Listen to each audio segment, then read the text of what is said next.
every engagement that the King and the Queen take part in, they are heckled, asked, what did you know about Andrew? Prince William's visit to Saudi Arabia was completely overshadowed by the allegations surrounding his uncle. We had Prince William giving an interview yesterday on the BBC where he was talking about mental health. There were no questions asked about his uncle, and that felt like the elephant in the room, and there's now criticism that wasn't addressed. We've had these two statements from Buckingham Palace and from Kensington Palace, both of which last week saying that they were profoundly concerned by this and their thoughts were with the victims. But right now that doesn't feel anywhere near enough. So significant is this. And yes, they have sought to distance themselves from Andrew, but he is still the King's brother. Well, just to recap for anyone who's just joining us, we are seeing reports this morning that Andrew Mountbatten-Windsor has been arrested on suspicion of misconduct in public office. The royal correspondent Sarah Hewson is with me now. Sarah, good morning. Morning to you, Hugo. Thanks for being with us. What have you heard so far? Well, obviously, this is a huge development. I think this story had been gathering steam over recent days, with more and more police forces joining the National Crime Agency in that investigation. And today, just before 8 o'clock, there were a number of unmarked police cars and plainclothed officers arriving at Wood Farm on the Sandringham estate. Now, that's the property where Andrew Mountbatten-Windsor is staying temporarily until the home that he is due to be moving into, Marsh Farm, is ready for occupancy. And that came after, of course, he was asked to leave under the cover of darkness Royal Lodge because the stain that was being spread was seen as being just too great. And now we have the King's brother under arrest for under allegations of misconduct in public office. And this obviously coming about as a result of the release of the latest batch of the Epstein files, which showed that in those files, it is alleged that Andrew had forwarded emails that were sent to him based on his work as a UK trade envoy. So emails that had been sent to him by government departments after his visits to Asia, for example, emails and documents concerning investment opportunities in Helmand Province, documents pertaining to the Icelandic banking crisis. It's alleged, according to the release of the files, that these emails were then forwarded by Andrew to Jeffrey Epstein and his associates. And as a UK trade envoy, Andrew was bound to by a duty of confidentiality. He was party to highly sensitive governmental information of national security. And we have seen Thames Valley Police take this on. And today, Andrew's 66th birthday, we have seen this extraordinary scene of police cars swooping on this property on the Sandringham estate in Norfolk, and Andrew Mountbatten-Windsor now under arrest for charges of misconduct in public office. Sarah, look, we obviously can't know at this stage, but would your expectation have been that the King would have been informed about this in advance?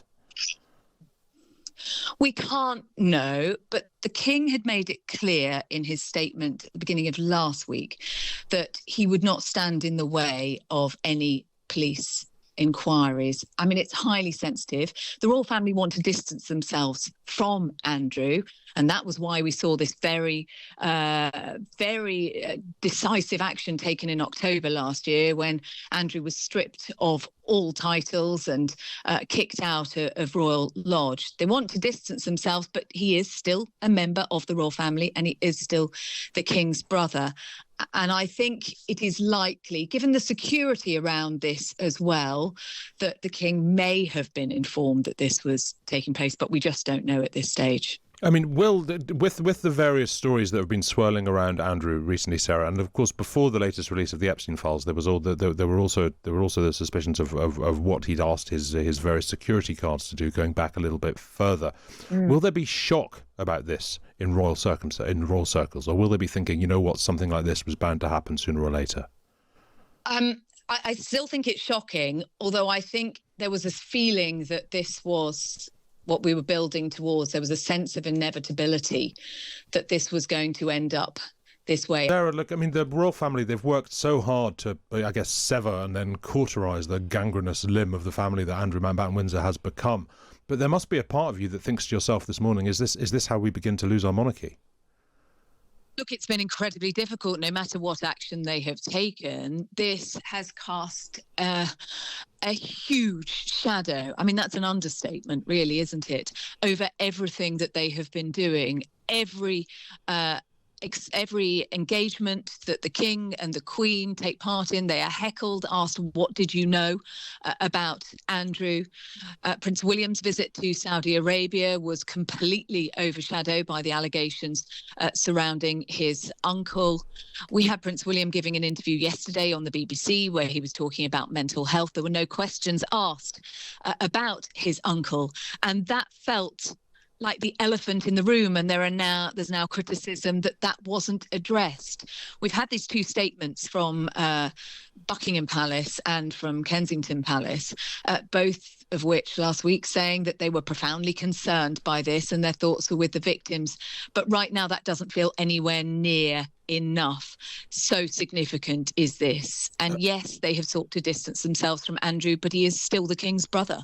I mean, so just last week, when there were early reports that the King himself, before he was king, had been involved in helping Andrew with the money to pay off Virginia Giuffre, the palace hit back back against that very swiftly and very hard. But there must be a terror that even if it's an email somewhere, even if it's a meeting, even if it's a conversation, that the King somehow gets dragged into this. I mean, Buckingham Palace, very quick. And you know, this is an organisation that doesn't tend to move very fast. And it was very, very quick to deny any reporting that King Charles, then Prince Charles, had given Andrew any money towards that settlement for Virginia Giuffre, which is thought to be around £12 million. And I think that was significant in itself, that he is so toxic. He is absolutely toxic. We're also getting a lot of briefings about how much William has wanted to distance the royal family from Andrew for some years now.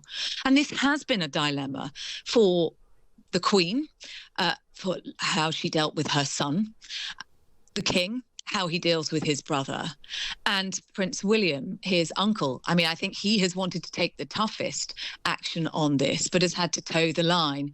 There's also been a sense that they have a duty of care over Andrew. And if they didn't take care of him, if the King hadn't given him accommodation on Sandringham, for example, what would he have done?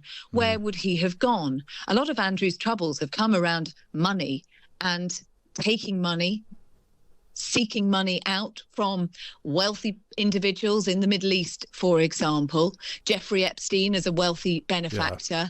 Yeah. You know, these friends in low places that he has cultivated over the years are at the root of a lot of Andrew's problems. Sarah Hewson, thank you very much indeed. And Terry Stiasny as well, thank you very much indeed for being with me. We're obviously going to be sticking with this story for a while. We'll be back in just a moment. This is Hugo Rifkind here on Times Radio.